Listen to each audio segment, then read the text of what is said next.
Start with something that you know really well.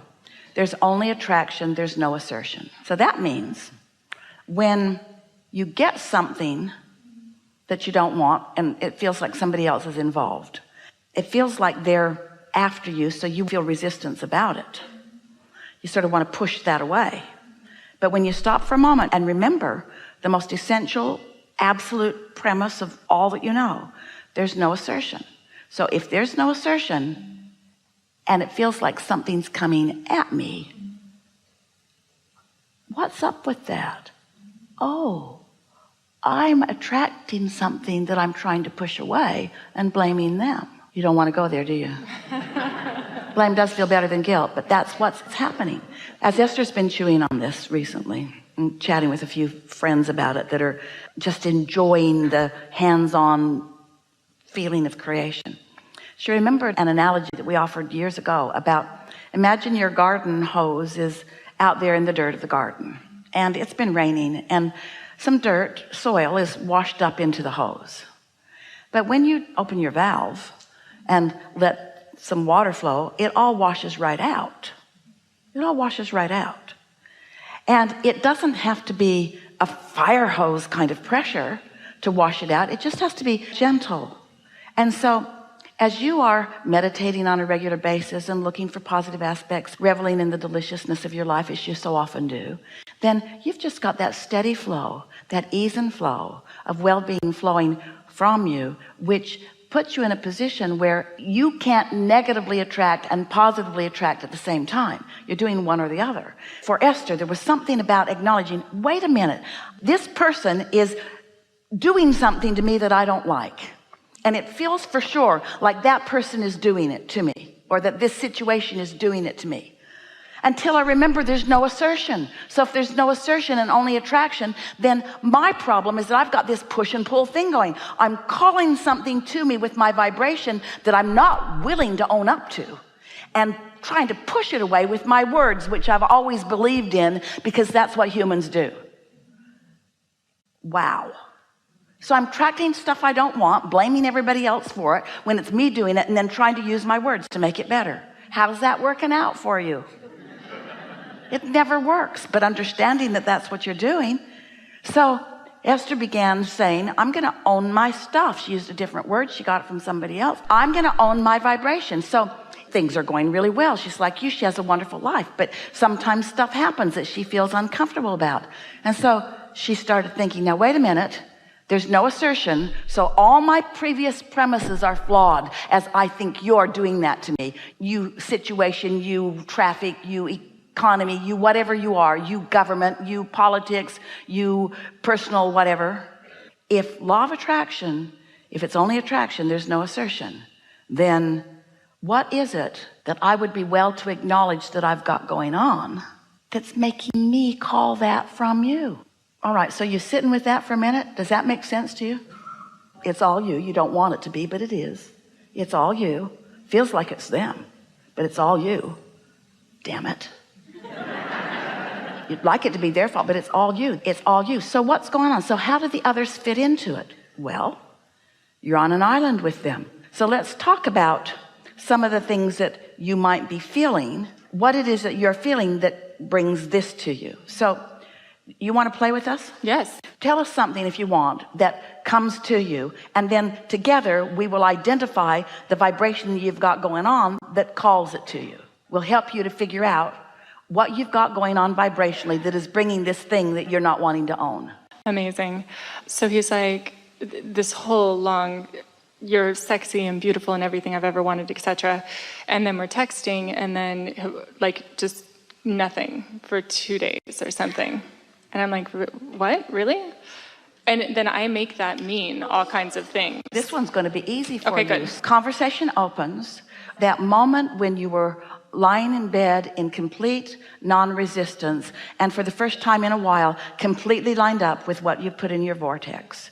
And then because you completely lined up with it, your vibration had risen to the equivalency of what was in your vortex. And then the door opened and the conversation came from him.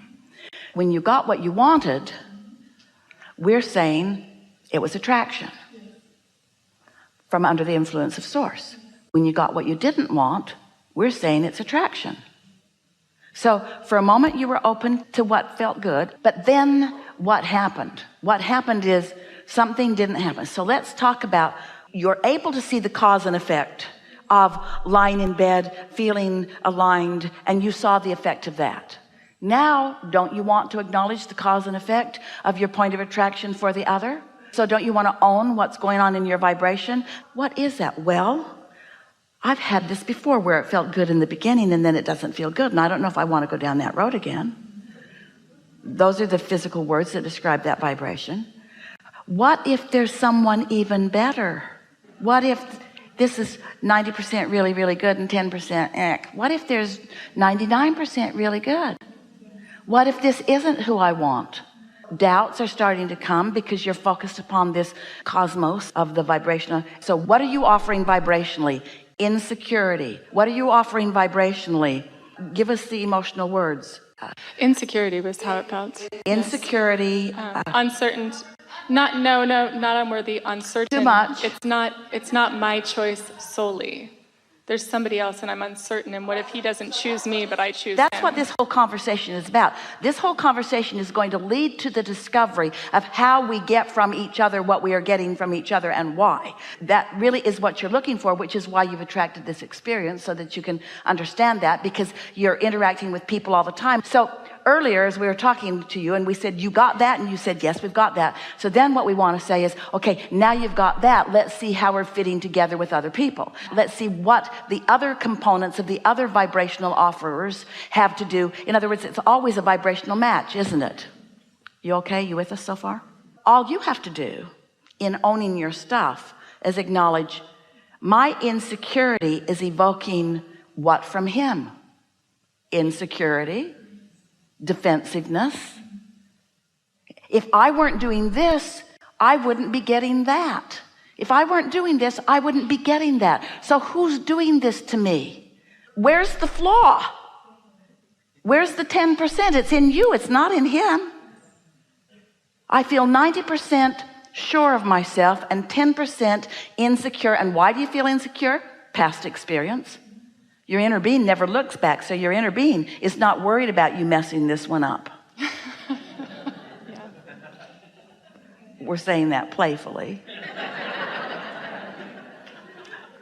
This is a really helpful exercise. Let us just spell it out for you. When you're getting something from someone that you don't want, start by saying, wait a minute, it's not what they're asserting, it's what I'm asking for. All right, I'm going to get real with myself. What's going on in my vibration? Esther found something yesterday and the day before in her vibration that she has been denying for her entire life.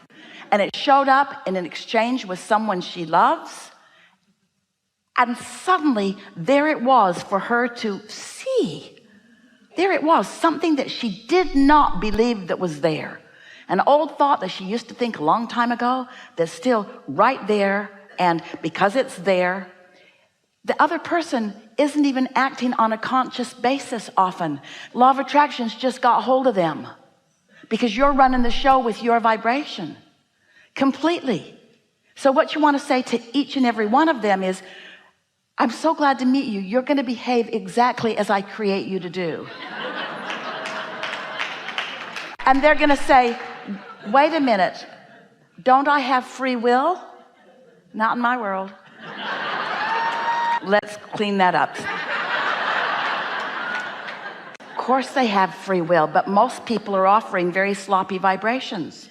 So when you start slopping up your vibration, then you start getting stuff that you don't want to get, and then you start looking for a different person. But you're going to find it everywhere you go if that's something that's still active in your vibration. Before we move on to the remedy, let's torture each other a little longer here. Because our friend earlier was talking about vibrational or emotional paradoxes. And we say there aren't any emotional paradoxes, because what you've got going on vibrationally is going to be matched with precision. So if you're getting something, it's coming to you as a precise match of something that you're offering. So if you're getting something that you don't want, then you've got a vibration that you want to adjust. Don't you love knowing that? This is what hands in the clay is. And how are you going to know that if you don't have a life experience that causes you to look for it and find it? Yes? Because your inner being is not going to assert that knowledge into your experience. You've got to ask for it. You've got to attract it. Play with this a little bit, if you will. Let's identify some other emotions that don't feel good. And then let's talk about vibrational matches, emotional matches, and maybe circumstantial matches. Sure. Well, the insecurity, but like a lack of, just like the I'm not doing it right, the lack of abundance or lack of knowingness. Find an emotional word for that. I feel ineffective. Someone said it earlier and you didn't want to hear it. Unworthy. It's not unworthy, it's more like incapable. Incapable? Yeah. I don't know what to do. I'm doing it wrong. I know what to do, but I am clearly not doing it. Otherwise, what I would want would be coming. I'm doing it wrong. What's the emotion that comes with I'm doing it wrong? Guilt? Shame, anger, yeah. Guilt. Guilt's the deepest one. Yeah, guilt. What are some perfect harmonic, emotional, vibrational matches to guilt? Blame. Mm-hmm. Oh yes, defensiveness. Yes. But the thing that we want you to hear is that when you feel guilty, you attract blame and then you feel defensive. So you're defending against your own emanation of vibration. Sounds exhausting. But it isn't, because once you get a handle, it sounds exhausting, but we're going to give you two options. You can figure this out, which we're going to do in the next few minutes, or you can train the whole damn billions of people on the planet how to respond to you. Let's go ahead and figure it out. You can start printing the pamphlets now. Here's what I need from each and every one of you. Here's my picture. When you see me coming, these are the things I need from you. Start with your personal family. That'll go well. These are the things that I need from you. Then branch out to your friends. You've got no choice. If you want to deliberately create your own experience, you got to acknowledge what you're doing vibrationally, which means what you're doing with your thoughts that is causing you to attract unwanted. That's it. That's not difficult. That's easy. And the blessed others just keep showing up and performing for you. Here's a demonstration of something you've got going on vibrationally, is what each and every one of them could say to you if they just knew how it was working. All right, so now here's where it gets good. So let's say that you're tuned in, tapped in, turned on. You're feeling good most of the time. And you meditate every day and you align, and what's in your vortex is easily received by you, and you follow your impulses and you just feel really good most of the time. You rest well and you follow your bliss. You make lists of positive aspects and you just feel really good. That's what you emanate. And so that's who you attract. That's just who you attract. But you are also an expanding being. And you are never going to be without some gap. So there's always going to be something that you're going to ask for that is going to call more to you, sometimes through them. So start with the idea that you're tuned in, so most of them are too.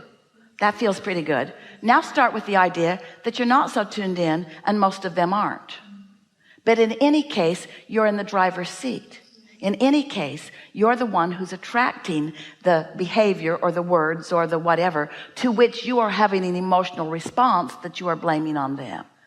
We know we are repeating over and over again, but we really want you to leave here knowing that whatever's coming to you is by your invitation. You might be creating by default.